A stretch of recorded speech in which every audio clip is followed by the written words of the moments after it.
Good morning, students. My name is Dinelao Rachel Shanyanana. I'm your tutor for Diploma in Primary Education. The course is called Learner Developmental Learning, LDL21. So, yes, let's continue. The course Learner Developmental Learning is one of the Open Learning Diploma in Primary Education modules. It introduces primary education teachers to important aspects of education. And there are different themes that will be covered to ensure that educators are well grounded and informed.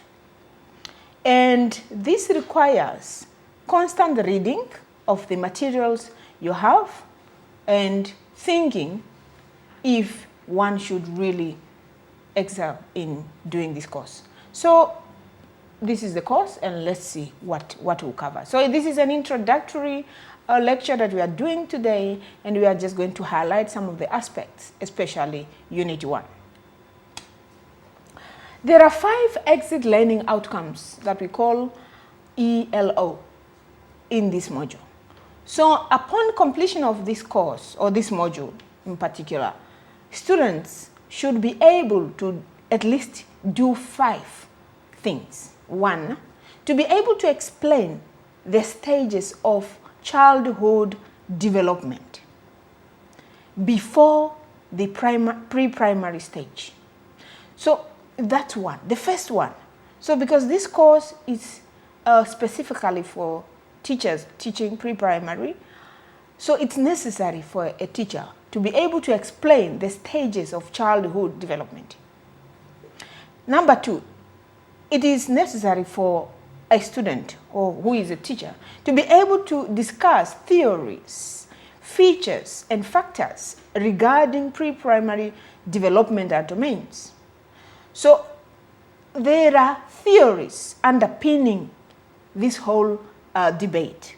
There are theories, and theories are guiding ideas that are informing our practices. So we have to understand them. What are the theories? What are the ideas shaping learner developmental learning in schools? There are also features that are included, and there are also factors that are also included in doing developmental learning. So we have to be able to discuss them. And we have number 3, educators or students in this course should be able to describe childhood diseases and immunizations. Interesting.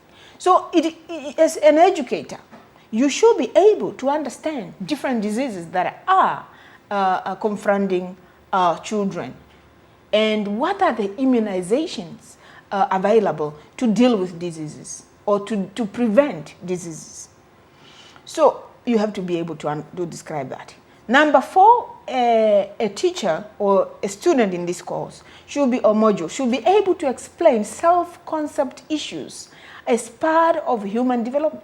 What are the self-concepts that are required, are necessary in developing these children? Because we are dealing with children who should be able to develop not only in terms of acquiring knowledge in schools, but also in as a whole body and mind and everything. So it's about making this human being a human being through education. So students should be able to understand issues related to self-concept.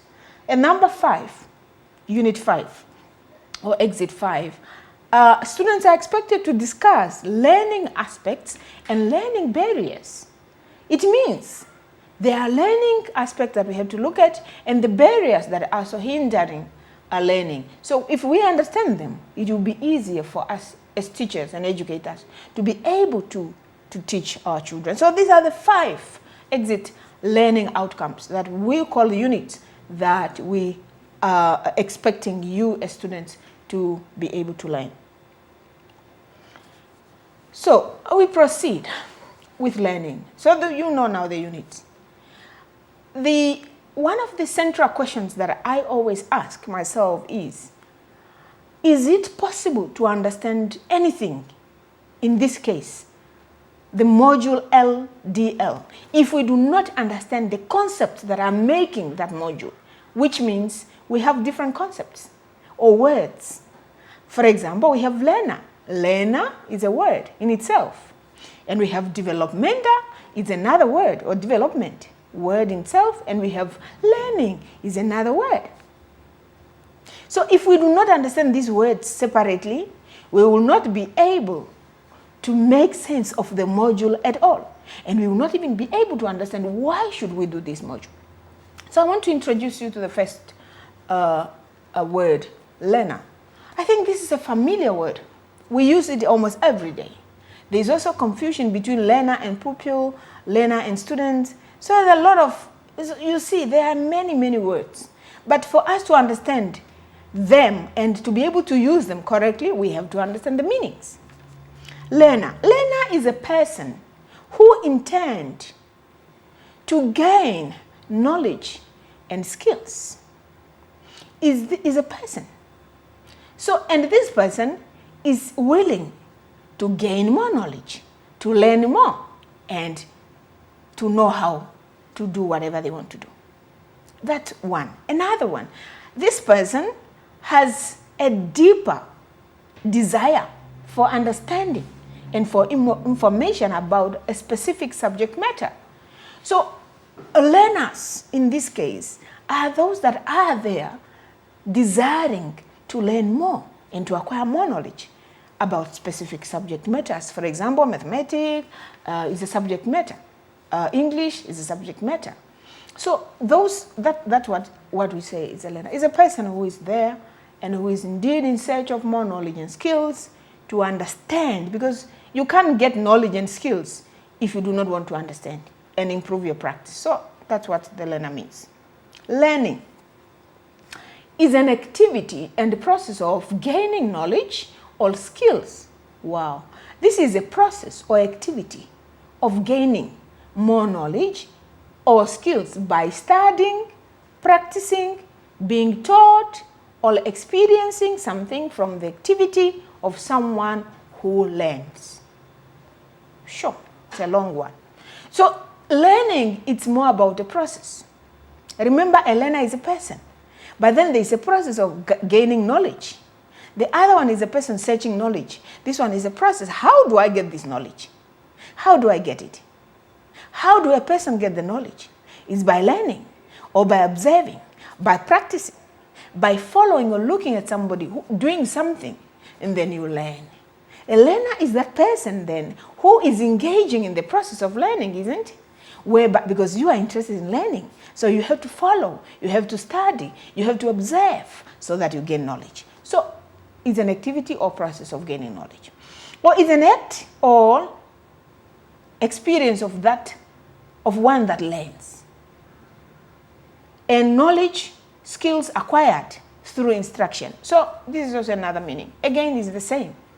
A process, an activity, a process of gaining knowledge, either by observing, either by studying, by reading, and so forth.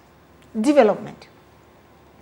Development is an act, again, or a process of growing or causing something to grow or become larger or more advanced. Or an act or process of creating something over a period of time. Those are meanings that I got. And a state of being created or made more advanced. These three related words or definitions are speaking to the same thing. Is a process of making something new or gaining something or making something bigger. If we put the three together now to become a module, learner, developmental, learning. It means, if we can summarize it briefly, we are saying there are learners. So we have to understand that there are learners, people that are interested in gaining knowledge. Bless me. Excuse me for that. So we have a learner. And that we have a process whereby they have to learn. So they have to gain knowledge now and over for them to be able to gain knowledge. So there should be a process of learning. How? By studying, by practicing, by observing, for them to become better people. So development for learning. So if you put them together, you understand it better. They are learners who are there to acquire knowledge, and we have to give them time to be able to develop better. So what is the aim of LDL? What is the aim? Why should then why should students learn about this course? Firstly, is to enable students to develop the theoretical understandings, values, and competencies of the central ideas and concepts of LDL. So, when we learn in this module, we'll be able to develop theoretical means ideas or better understandings and values attached to it, and how do we practice what we do in our daily work. So when we understand it, we understand the theories, we understand how do we practice it, it will help us to improve our teaching and learning, especially if we teach kids.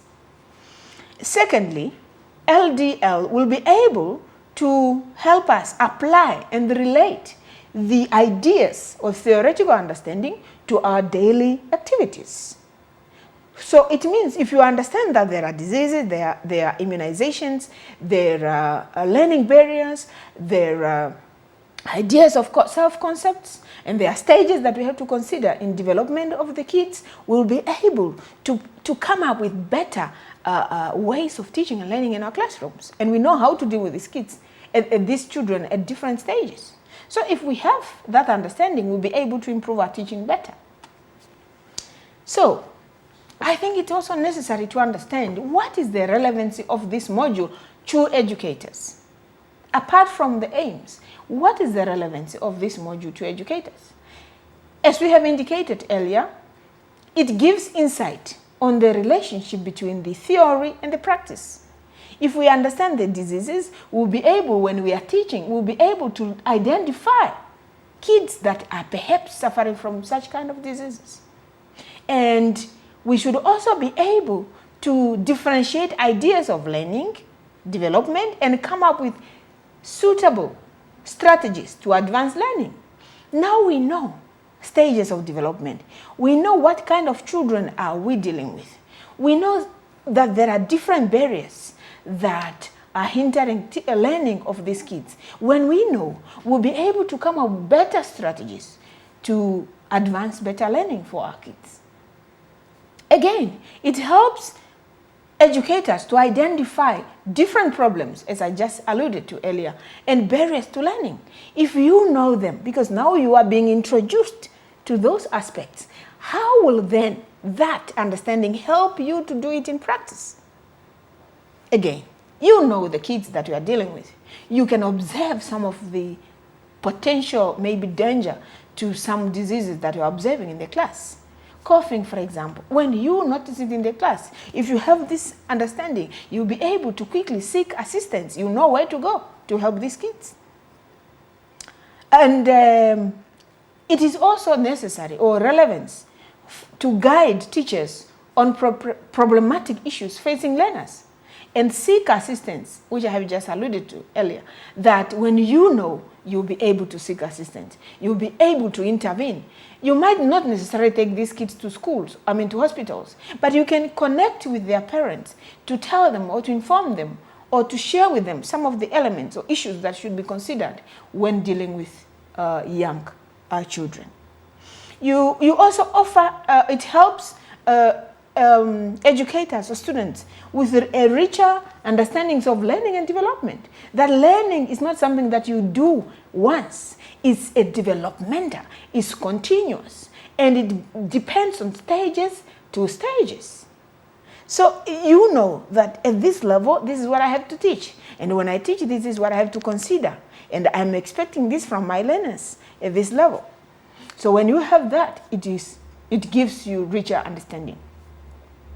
And it promotes constant research on students to identify the best teaching methods and approaches. So when you understand different aspects of LDL, you will be able then to engage on the research, to search for better strategies, better understanding. You can read more about barriers to learning, and you can also read more on how do I deal, or as an educator, deal with some of these problems. You can only get answers by doing research, perhaps by talking to other people, by reading, and so forth. These are the relevances of this module to educators. So we are moving to the first unit. Today we are dealing only with elements of Unit 1. And this unit introduces us to the stages of childhood development at different levels. In this case, we are talking about before the pre-primary stage. Before primary stage. So this unit gives details outcomes. And the first one is to define the concepts related to childhood development.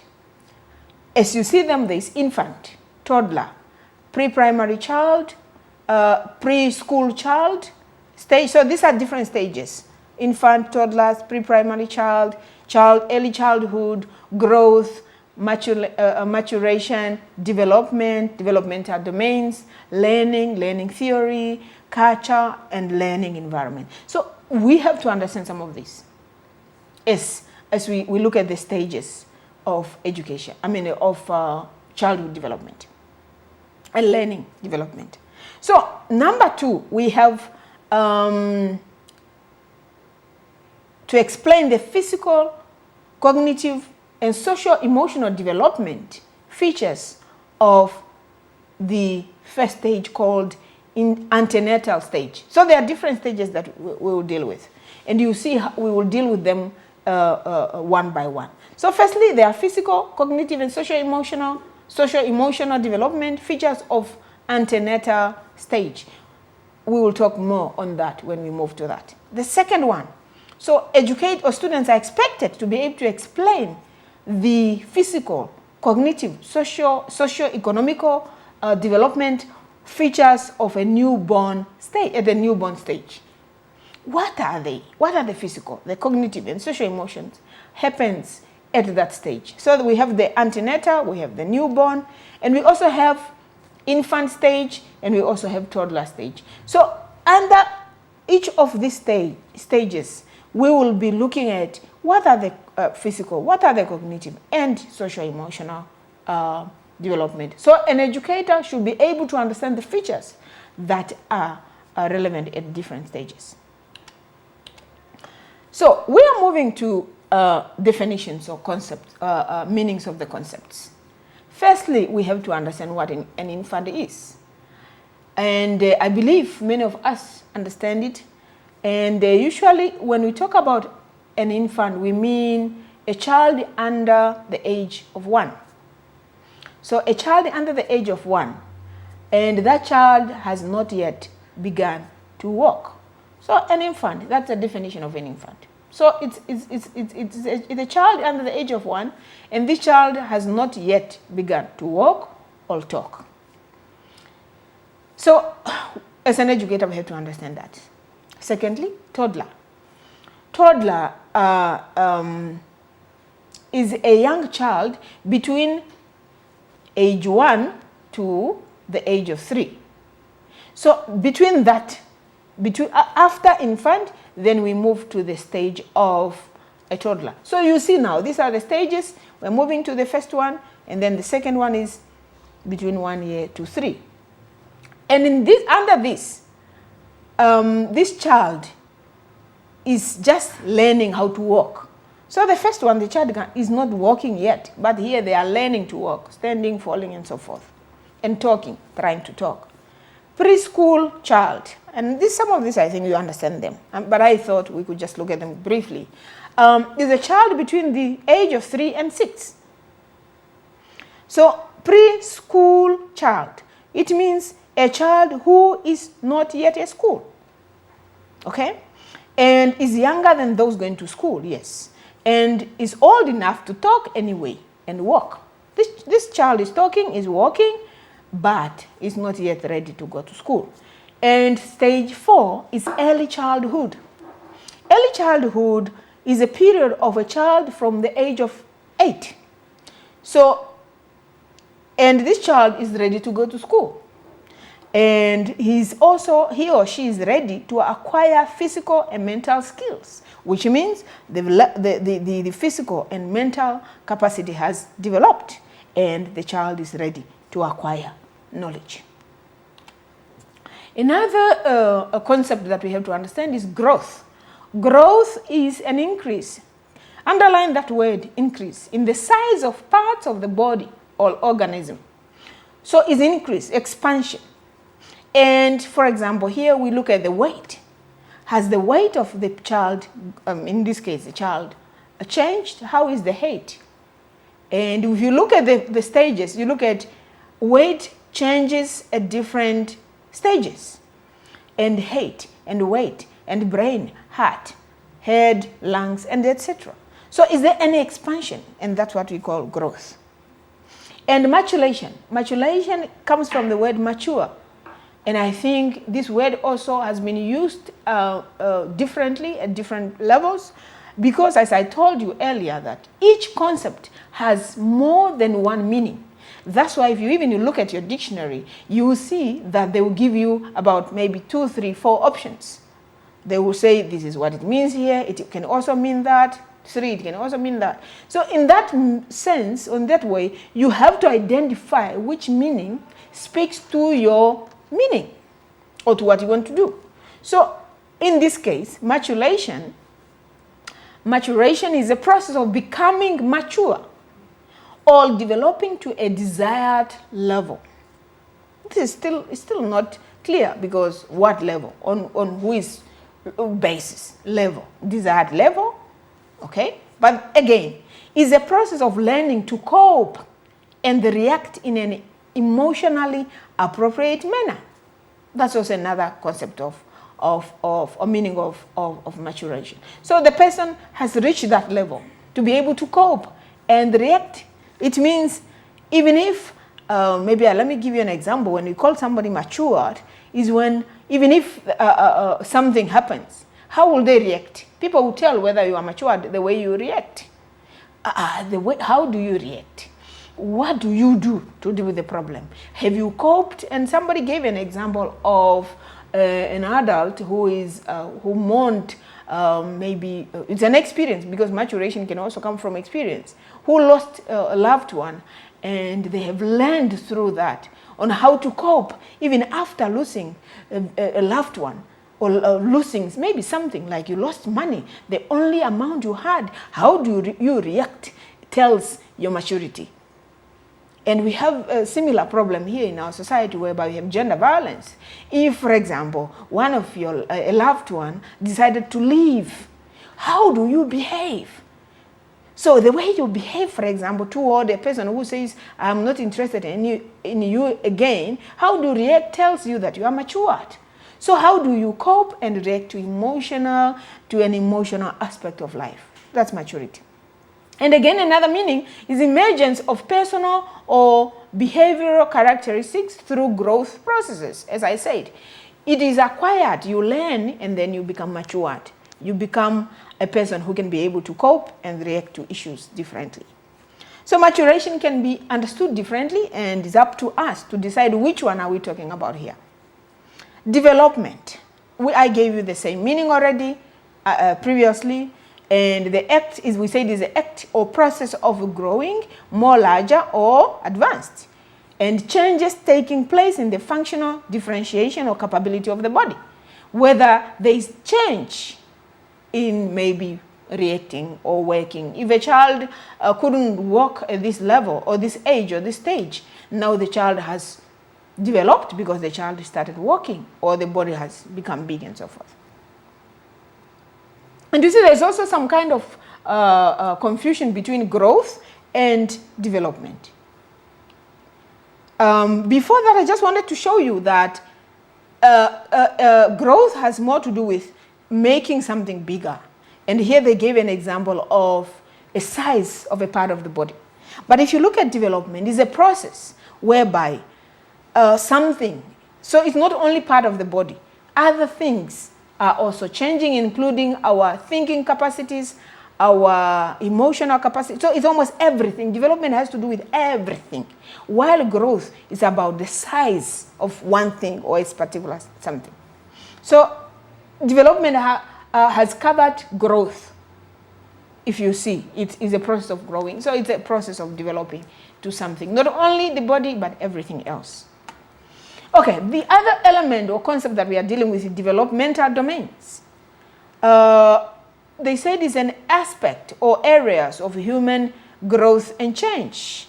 So these are areas that are happening in human development or human growth. For example, I give you an example of social, emotional. These are domains. In which domain are we talking about? In which area are we talking about? Emotional, social, physical, language, and cognitive. So these are the domains when you look at them in that manner. And learning, again, is, we spoke about it previously to talk about the LDL. Learning is enduring change in behavior or capacity to behave in a given style, capacity to gain knowledge, to be informed about a practice and experience. It's about a process of gaining knowledge, a process of being informed through experience, a process of capacitating your behavior or any other thing that you do. And learning theory, I said theory themselves are ideas that are shaping practice. And some people will tell you theory is not touchable. Yes, theories are ideas.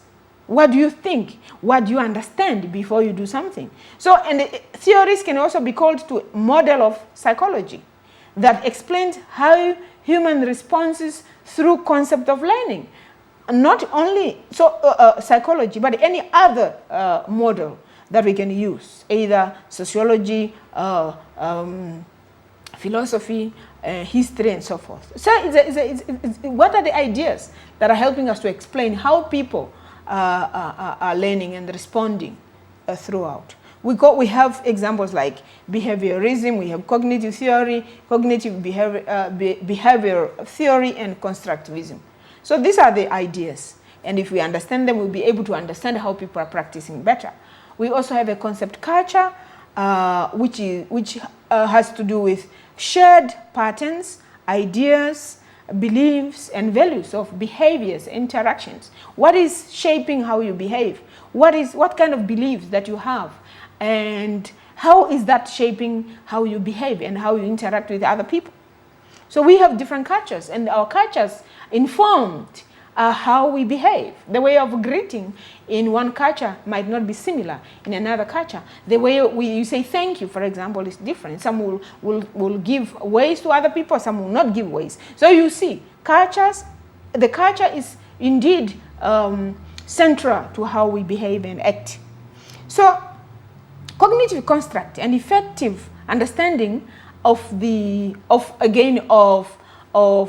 how we behave and act through socialization, how we have observed, how we were nurtured and raised in our families, in our communities and churches and religious spaces, really informs how we think, how we behave, and so its culture also is dominant in learning. And the last concept there is about learning environments. These are internal, external spaces. These are spaces that influences our learning, okay?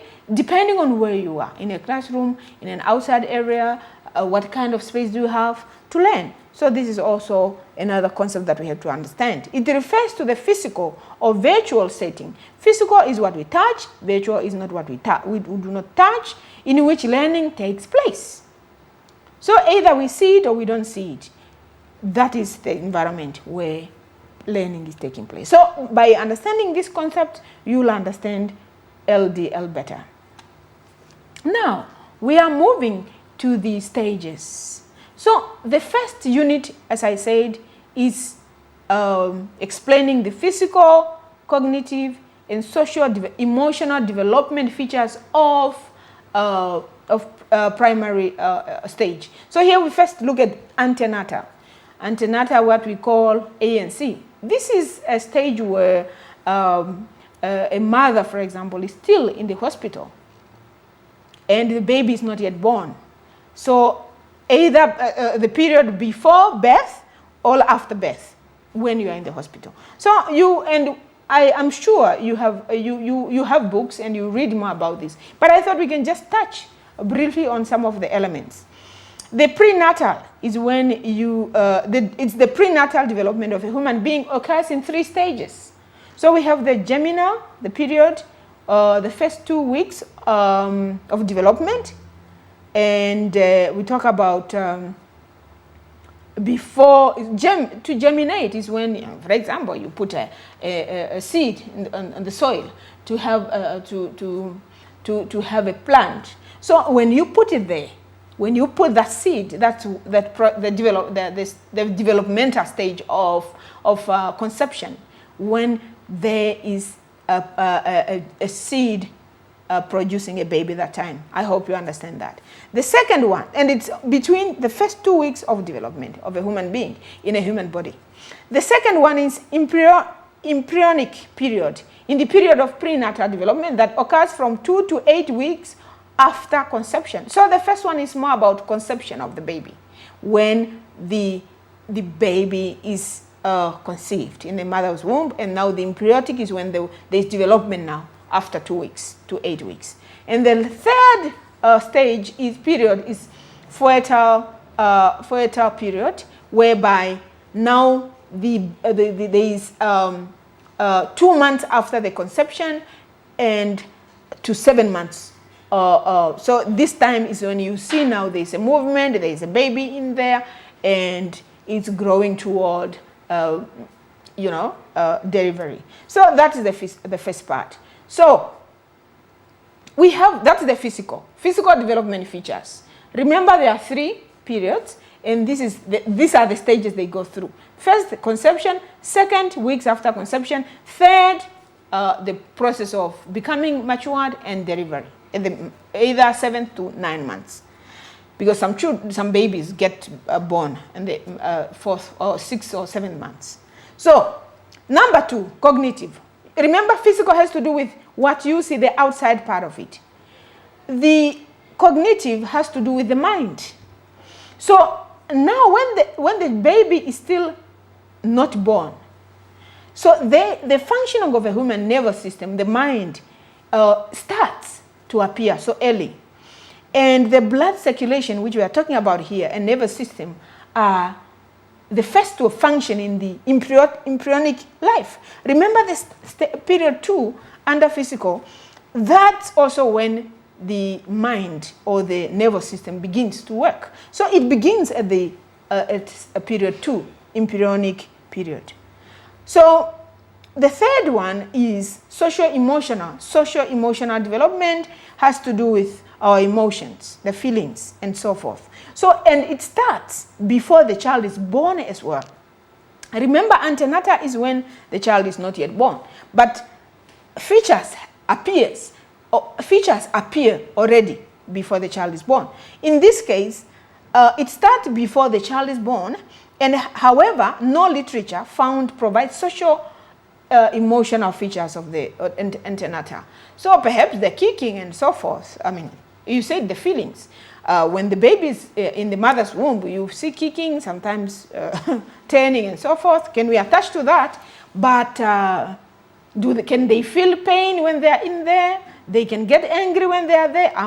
There is no research proving that yet. But they are still saying social emotions happens when the child is not yet born. So it's necessary to understand the developmental features of the baby at that level. We are moving to number 2. You, as an educator, you should be able to explain that. To explain again physical, cognitive, social, emotional development features of a newborn baby. We are done with the antenatal when the baby is not yet born. What kind of physical, cognitive, and social emotions happens at that moment? But here now we are talking about birth. The baby is born. What are the physical features developmental features. 1, babies often lose weight during their first weeks of life. This is perfectly normal. So you observe already the physical change in terms of weight. Okay? So it depends. Sometimes the baby might lose weight or gain weight in this period. So you see the physical movement, development. And you see also the physical features of the baby bodies, the legs, the arms, and so forth. Newborns have an undeveloped sense of sight. At that level, although the baby has eyes, the sight is not really there. They can't really see when at that level. Okay? The sense of sight is very limited at newborn baby. Okay? And then we have cognitive.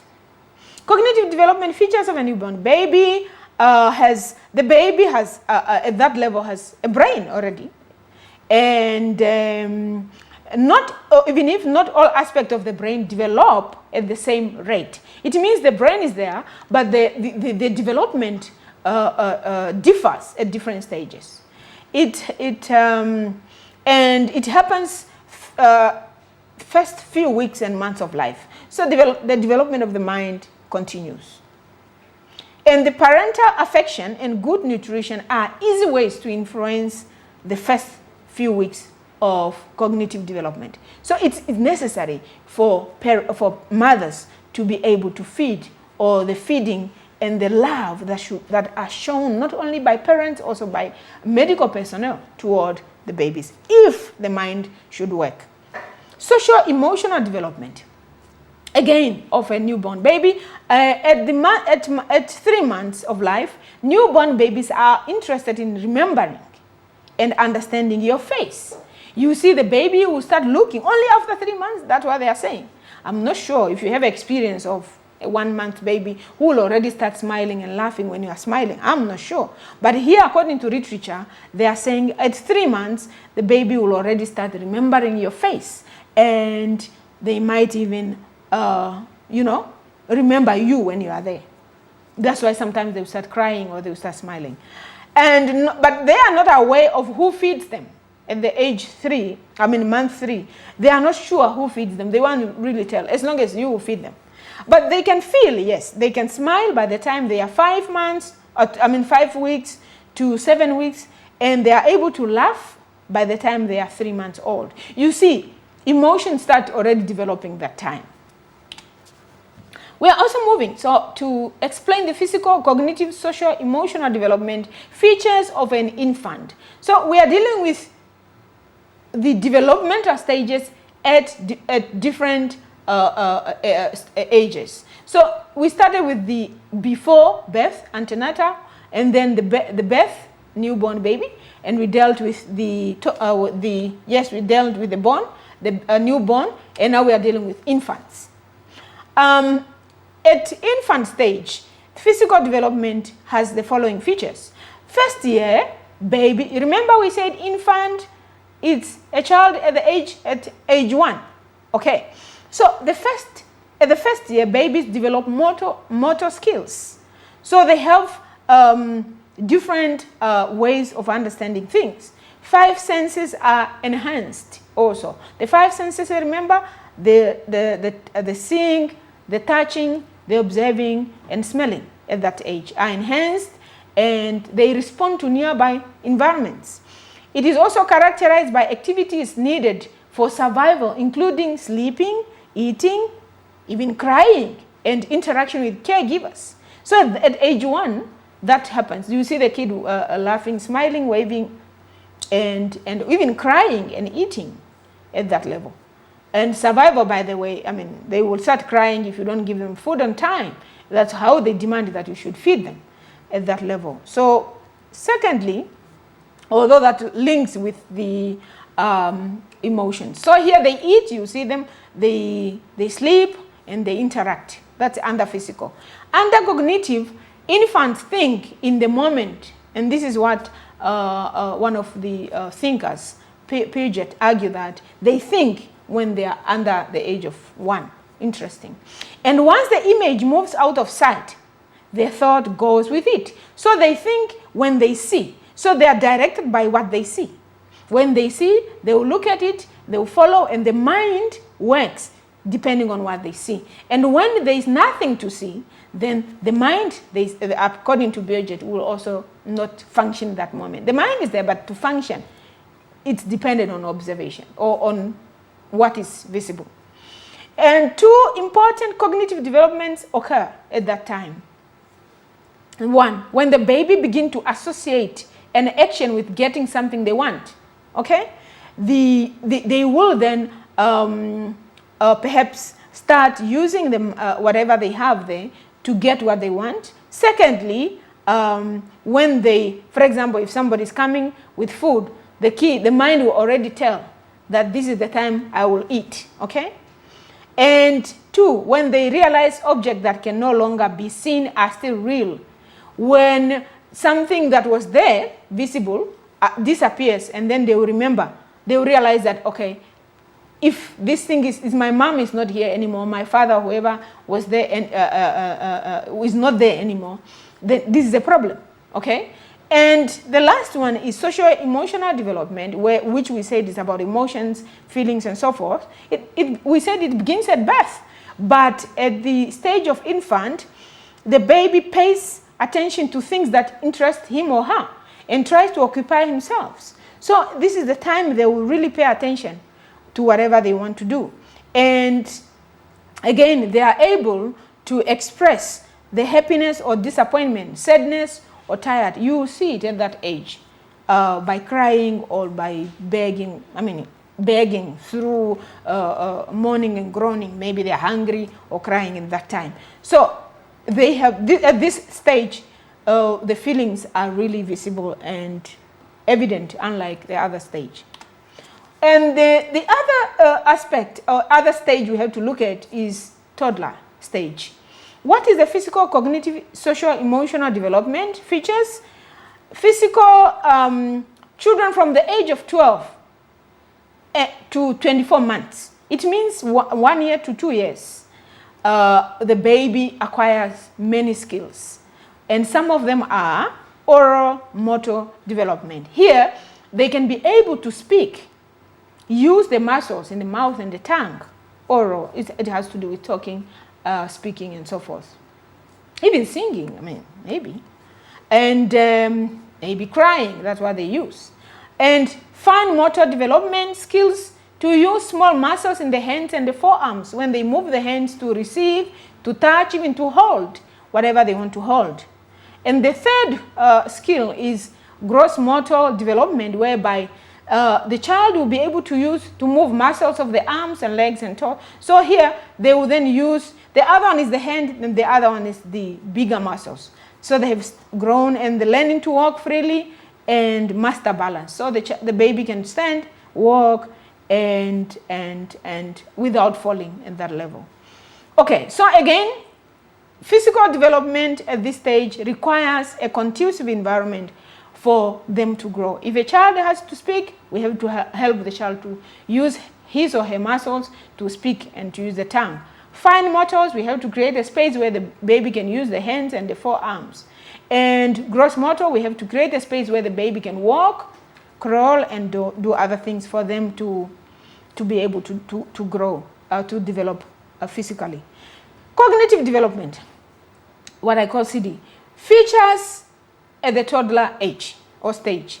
Between the age of 2 to 4 years, the visual skills are used to associate pictures with events and remember images. So unlike the previous stage, which is infant, at this stage, the baby really utilize what they see, especially pictures, and they remember, okay?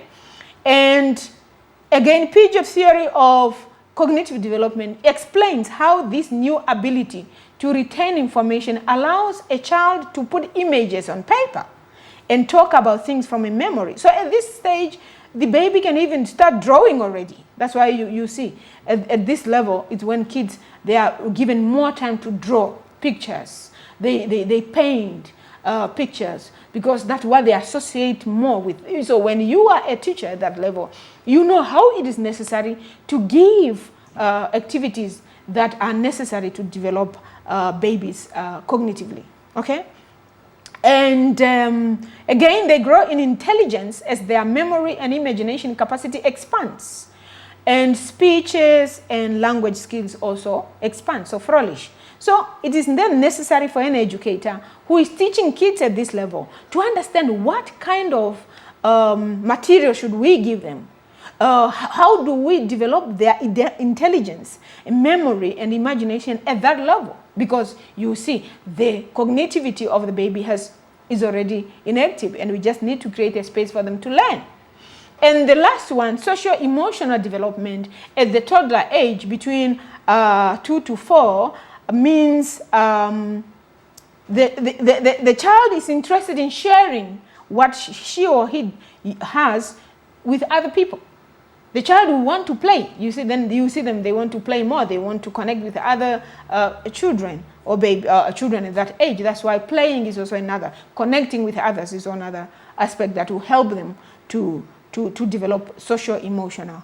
And they also enjoy watching each other playing and may even imitate one another. So that's what you see, babies at this level, they like imitating. And when they see you doing it, they will do it as well.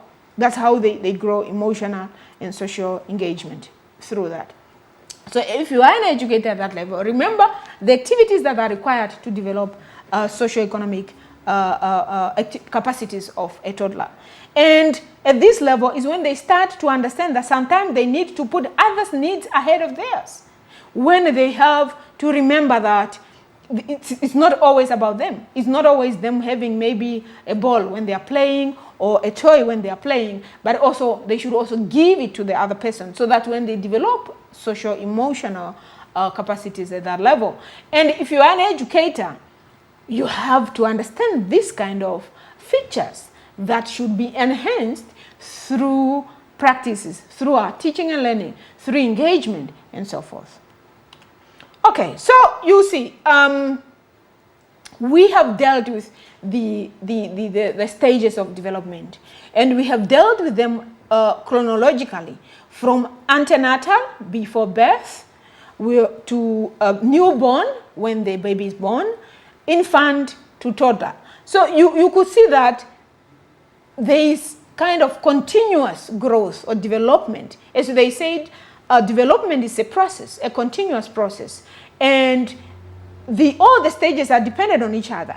If at antenatal, we haven't really helped the baby to develop both physically, cognitively, and socio-emotionally, it will have an impact at birth and in school. So it is necessary that we understand the 4 stages, we understand the features at each level or each stage to understand how, as educators, as pre-primary educators, we should do to ensure that these kids or these children already have physical abilities, they have cognitive abilities, they have social-emotional abilities, and what should we do to enhance, to develop their learning? Because they are learners, remember, who are there seeking and searching for more knowledge, and we educators should create environment that will help them to develop and gain more knowledge.